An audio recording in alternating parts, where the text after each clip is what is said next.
Siapa di sini yang pengen punya emas, tapi uangnya belum cukup kalau harus beli cash? Atau mungkin kamu pernah lihat iklan, beli emas bisa dicicil, ringan, praktis, langsung punya emas. Pertanyaannya sederhana, tapi sering bikin ragu. Beli emas tapi dicicil, apakah boleh? Apakah itu keputusan cerdas atau justru jebakan halus yang kelihatannya menguntungkan di awal, tapi berat di belakang?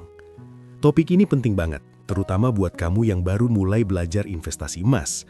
Karena di satu sisi, emas dikenal sebagai aset aman, tahan inflasi, dan cocok untuk jangka panjang. Tapi di sisi lain, cicilan identik dengan utang, bunga, dan komitmen bulanan. Dua hal ini kelihatannya seperti dunia yang berbeda. Jadi wajar kalau banyak orang bingung, apakah menggabungkan emas dan cicilan itu masuk akal atau malah berbahaya? Sebelum kita bicara boleh atau tidak, kita perlu sepakat dulu soal satu hal. Emas itu bukan alat untuk cepat kaya. Emas bukan saham gorengan, bukan kripto yang bisa naik ratusan persen dalam waktu singkat. Fungsi utama emas adalah menjaga nilai kekayaan. Artinya, emas bekerja pelan, stabil, dan sabar. Nah, dari sini saja sebenarnya sudah muncul pertanyaan besar. Kalau emas itu aset yang tenang dan jangka panjang, apakah cocok dibeli dengan cara dicicil yang penuh tekanan bulanan? Sekarang kita bahas dulu, apa yang dimaksud dengan beli emas secara cicilan? Secara umum, ada beberapa model. Ada cicilan emas di Pegadaian atau bank syariah, ada cicilan emas di toko emas tertentu, dan ada juga yang disebut cicil emas digital lewat aplikasi. Polanya mirip. Kamu membayar uang muka, lalu mencicil sisanya dalam jangka waktu tertentu, misalnya 6 bulan, 12 bulan, atau bahkan 36 bulan. Selama cicilan berjalan, emasnya biasanya belum bisa kamu pegang penuh, atau status kepemilikannya masih ditahan. Disinilah poin penting pertama yang sering diabaikan. Emas yang dicicil itu belum benar-benar milikmu sepenuhnya sampai cicilan lunas. Artinya, kalau di tengah jalan kamu gagal bayar, ada risiko emasnya ditarik, atau kamu kena denda, atau dalam beberapa kasus uang yang sudah masuk tidak kembali utuh. Jadi dari sisi psikologis saja, ini sudah berbeda dengan beli emas cash yang langsung kamu simpan dan pegang sendiri. Lalu, apakah beli emas dicicil itu boleh? Jawaban jujurnya, boleh secara sistem, tapi belum tentu bijak secara finansial. Banyak lembaga yang menawarkan cicilan emas, dan secara hukum maupun aturan itu sah. Bahkan dalam sistem syariah pun ada skema cicil emas dengan akad tertentu. Tapi boleh tidak selalu berarti tepat untuk semua orang. Sekarang kita masuk ke sisi yang jarang dibahas oleh iklan, biaya. Hampir semua cicilan emas mengandung biaya tambahan, entah itu disebut margin, biaya administrasi, atau selisih harga. Harga emas yang kamu cicil biasanya lebih mahal dibandingkan harga beli cash di hari yang sama. Selisih ini bisa kecil, tapi bisa juga signifikan tergantung tenor cicilan. Semakin lama cicilan, biasanya semakin besar total yang kamu bayarkan. Di titik ini kamu perlu bertanya jujur ke diri sendiri, tujuan saya beli emas apa?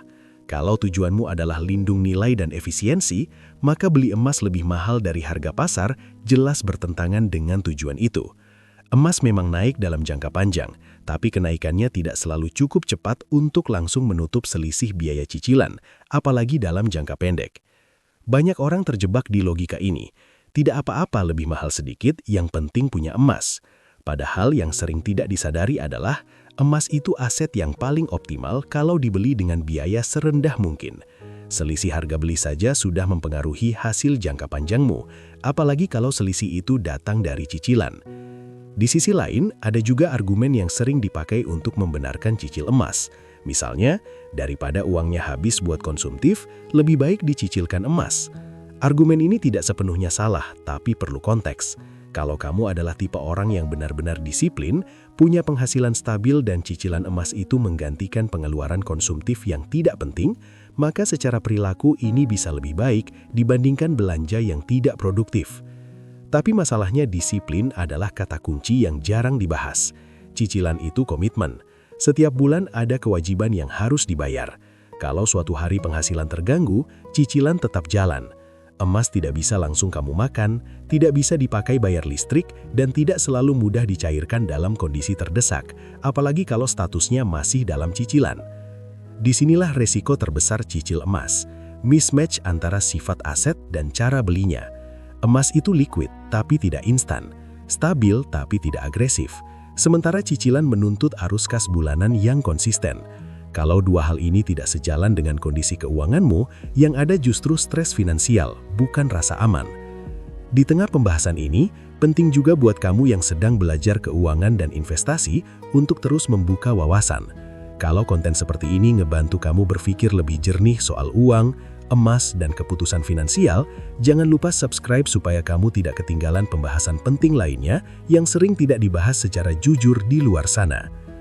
Kita juga perlu membedakan antara cicil emas dan nabung emas. Banyak orang menyamakan dua hal ini, padahal berbeda. Nabung emas biasanya tidak mengandung utang. Kamu beli emas sedikit demi sedikit sesuai kemampuan, tanpa kewajiban bulanan yang mengikat. Kalau bulan ini tidak bisa beli, ya tidak apa-apa. Sedangkan cicil emas adalah komitmen tetap, mau kondisi keuanganmu bagaimanapun. Perbedaan ini krusial. Nabung emas mengikuti ritme hidupmu. Cicil emas memaksa ritme hidupmu mengikuti kontrak. Buat sebagian orang ini terasa ringan di awal, tapi berat di tengah jalan. Jadi sampai di titik ini kita bisa simpulkan sementara. Beli emas dicicil itu boleh, tapi penuh syarat dan risiko. Keputusan ini tidak bisa diambil hanya karena lagi pengen punya emas atau takut harga emas naik terus.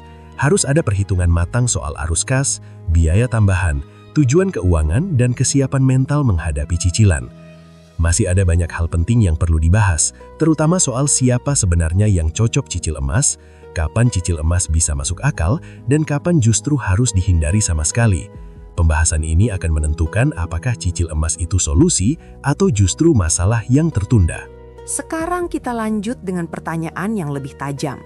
Siapa sebenarnya yang cocok beli emas dengan cara dicicil dan siapa yang sebaiknya menjauh sejauh-jauhnya dari skema ini? Karena jujur saja, cicil emas itu bukan hitam putih. Ada kondisi tertentu di mana cicilan emas bisa masuk akal. Tapi di banyak kasus justru menjadi keputusan finansial yang memberatkan tanpa disadari. Pertama, mari kita bahas siapa yang relatif masih bisa dipertimbangkan untuk cicil emas. Biasanya ini adalah orang dengan penghasilan stabil, arus kas rapi, dan hampir tidak punya utang konsumtif lain. Artinya cicilan emas bukan tambahan beban, tapi satu-satunya komitmen utang yang dia miliki. Selain itu, orang ini sudah punya dana darurat yang cukup, minimal 6 bulan pengeluaran. Jadi kalau terjadi gangguan penghasilan, cicilan tidak langsung berubah menjadi masalah besar. Namun perlu dicatat, bahkan dalam kondisi ideal seperti ini pun, cicil emas tetap bukan opsi terbaik, hanya opsi yang masih bisa ditoleransi. Karena dari sudut pandang investasi murni, membeli emas secara cash atau nabung bertahap tetap jauh lebih efisien. Sekarang kita bahas kelompok yang sebaiknya tidak cicil emas sama sekali. Kalau kamu masih punya cicilan konsumtif seperti motor, mobil, kartu kredit, pay letter, atau bahkan pinjaman online, lalu berpikir menambah cicilan emas, ini sudah lampu kuning bahkan merah. Kenapa? Karena emas tidak menghasilkan arus kas. Emas tidak membantu kamu membayar cicilan lain. Justru emas ikut bersaing dengan kebutuhan hidup dan kewajiban bulananmu. Kesalahan fatal yang sering terjadi adalah menganggap cicil emas sebagai menabung. Padahal secara struktur, cicil emas itu utang. Dan utang sekecil apapun selalu punya risiko. Banyak orang merasa aman karena berpikir, tenang, kan ini emas, bukan barang konsumtif. Tapi sistem keuangan tidak peduli itu emas atau sepatu. Yang dilihat hanya satu, ada kewajiban bayar setiap bulan. Masalah berikutnya adalah soal waktu beli. Banyak orang tergoda cicil emas ketika harga emas sedang tinggi atau sedang viral. Mereka takut ketinggalan, takut harga makin naik. Padahal membeli emas di harga tinggi dengan cara dicicil, itu ibarat kamu mengunci harga mahal plus biaya tambahan sekaligus. Kalau harga emas stagnan atau turun dalam beberapa waktu, secara psikologis ini bisa menekan, karena kamu membayar sesuatu yang nilainya di pasar terlihat lebih rendah dari total cicilanmu. Di titik ini penting untuk memahami satu konsep sederhana, tapi sering diabaikan. Emas tidak kemana-mana, tidak seperti saham IPO atau peluang bisnis yang bisa hilang. Emas selalu ada. Kamu tidak perlu terburu-buru sampai harus berutang untuk membelinya. Justru salah satu filosofi sehat dalam membeli emas adalah sabar dan bertahap. Alternatif yang jauh lebih aman dibanding cicil emas adalah strategi beli emas sesuai kemampuan. Misalnya daripada cicil 5 gram emas selama 12 bulan, kamu bisa nabung emas 0,3 atau 0,5 gram setiap bulan tanpa utang. Secara nominal mungkin terlihat kecil, tapi secara mental dan finansial ini jauh lebih ringan. Tidak ada denda, tidak ada stres, tidak ada kewajiban. Kalau suatu bulan kamu tidak bisa beli, hidupmu tidak runtuh. Banyak orang meremehkan kekuatan konsistensi kecil, padahal dalam jangka panjang, menabung emas sedikit demi sedikit seringkali hasil akhirnya lebih sehat dibanding cicilan besar yang penuh tekanan. Ingat, tujuan emas itu rasa aman, bukan rasa cemas setiap tanggal jatuh tempo. Ada juga orang yang beralasan cicil emas karena ingin mengunci harga sekarang. Ini terdengar pintar, tapi perlu diuji.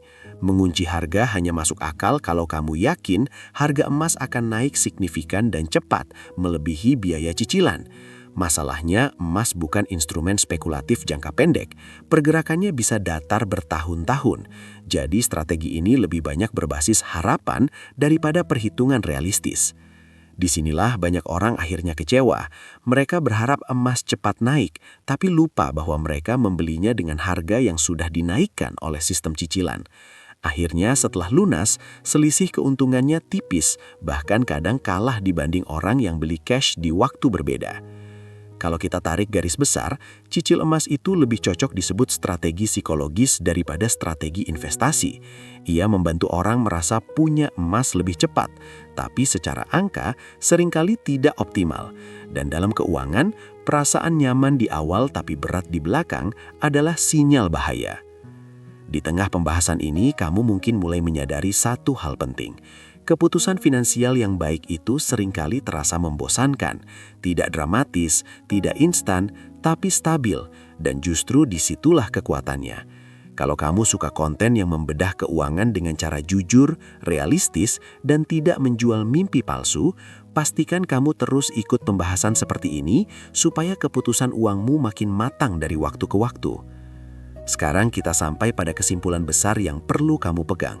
Beli emas dicicil itu bukan salah, tapi sangat kontekstual. Ia bukan solusi universal, ia bukan jalan pintas, dan jelas bukan kewajiban. Kalau kamu belum stabil secara finansial, cicil emas justru bisa menjadi beban yang merusak tujuan awalmu membeli emas itu sendiri. Emas seharusnya membuat tidur lebih nyenyak, bukan sebaliknya. Kalau cara belinya membuat kamu was-was setiap bulan, berarti ada yang keliru. Dalam banyak kasus, sabar sedikit, beli bertahap, dan menghindari utang justru memberi hasil yang lebih sehat secara mental dan finansial. Pada akhirnya, emas hanyalah alat. Yang paling penting bukan seberapa cepat kamu punya emas, tapi seberapa kuat fondasi keuanganmu saat memilikinya. Kalau fondasinya rapuh, emas tidak akan menyelamatkanmu. Tapi kalau fondasinya kuat, emas akan menjadi pelengkap yang sangat berharga. Kalau kamu merasa pembahasan ini membuka sudut pandang baru dan membantu kamu mengambil keputusan yang lebih tenang soal emas dan uang, teruslah belajar, teruslah kritis, dan jangan ragu untuk mendukung konten edukasi seperti ini, supaya semakin banyak orang tidak terjebak keputusan finansial yang kelihatannya aman, tapi diam-diam berisiko.